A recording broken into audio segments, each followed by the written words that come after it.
बेटा माँ बाप का कहना ना माने, बेटा माँ बाप की ना सुने, बहू सास की ना सुने, सास बहू की ना सुने, बात ना माने, पत्नी पति की बात ना माने, पति पत्नी की बात ना माने, भाई भाई की बात ना माने, कर्मचारी ऑफिसर की बात ना माने, बहन भाई की बात ना माने। जब कोई परिवार में एक दूसरे की कोई सुनने को तैयार नहीं हो, कोई किसी की बात मानने को तैयार नहीं हो, तो समझ लेना कि तुम्हारे घर के अंदर कलयुग का प्रवेश हो गया। कलयुग प्रवेश कर गया, मतलब ये मान लीजिए कि कलयुग ने प्रवेश कर लिया। कोई किसी की बात मानने को तैयार नहीं, कोई किसी की बात में आने को तैयार नहीं, कलयुग प्रवेश कर गया।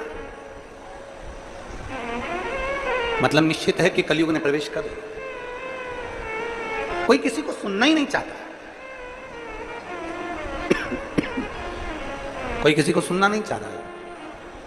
गुरु की बात को चेला नहीं सुनना चाह रहा है, माँ बाप की बात को बच्चे नहीं सुनना चाह रहे हैं, पति की बात को पत्नी, पत्नी की बात को पति, भाई की बात को भाई नहीं सुनना चाह रहा है। कोई किसी की बात सुनने को तैयार नहीं है। मतलब ये पक्का है कि कलयुग का प्रवेश हो गया, कलयुग का प्रवेश हो गया। कई माताएं कहती हैं, गुरुजी हमारी सास थी ना, जब तक पूरा परिवार एक साथ था, जब तक हमारे ससुर थे ना, जब पूरा परिवार एक साथ था, सब एक दूसरे की मानते थे, सब एक दूसरे की सुनते थे।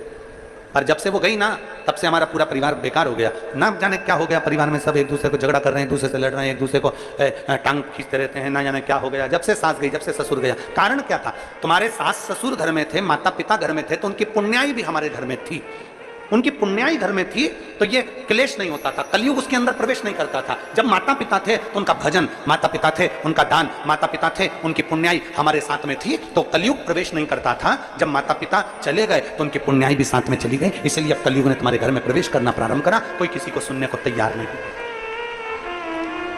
कोई किसी को सुनने को तैयार नहीं है, कोई किसी को समझने को तैयार नहीं है, कोई किसी को मानने को तैयार नहीं है। पार्वती जी ने जिद पकड़ ली, जिद। कौन किसको सुने? पुण्याई से सिद्धता थी। मच्छर भी काटता है और इंसान भी काटता है। थोड़ा लोगों को बुरा लग जाएगा हमारी बात का, हमारी बात का लगता बहुत जल्दी लोगों को बुरा, तुरंत मिर्ची लग जाती काली वाली लोगों को। हम बोले और उन्होंने तुरंत काटा, और काटा और उन्होंने तुरंत बोला। मच्छर भी काटता है और मनुष्य भी काटता है, पर दोनों में एक अंतर भारी है। मच्छर काटता है तो खून पीता है, और मनुष्य काटता है तो पूरा कुल ही पी जाता है। मच्छर भी काटता है और मनुष्य भी काटता है। मच्छर काटता है तो खून पीता है, और मनुष्य काटता है तो कुल पी जाता है। पूरा की पूरा कुल, भाई की भाई, परिवार की परिवार नष्ट होते चले जाते हैं। दोनों में अंतर है। मच्छर कभी मच्छर को नहीं काटता, ये उसकी क्वालिटी है। मनुष्य से अच्छी क्वालिटी है मच्छर की, कि मच्छर मच्छर को कभी नहीं काटता। मनुष्य एक ऐसा है, वो मनुष्य को ही काटता है।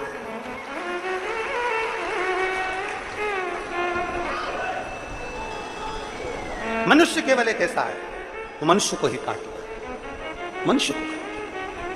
आपस में एक दूसरे को काटने में लगा हुआ है, आपस में समाज को, परिवार को, धर्म को, नीति को एक दूसरे को काटने में लगा हुआ है। उसने ये कह दिया काट दो, उसने ऐसा कह दिया काट दो, उसने ऐसा बोल दिया। दिन भर 24 घंटे उसका एक ही काम है, दिन भर काटना, किसी की बुराइयां निकालना, बुराइयां निकालते रहो, निकालते रहो, निकालते रहो, निकालते रहो।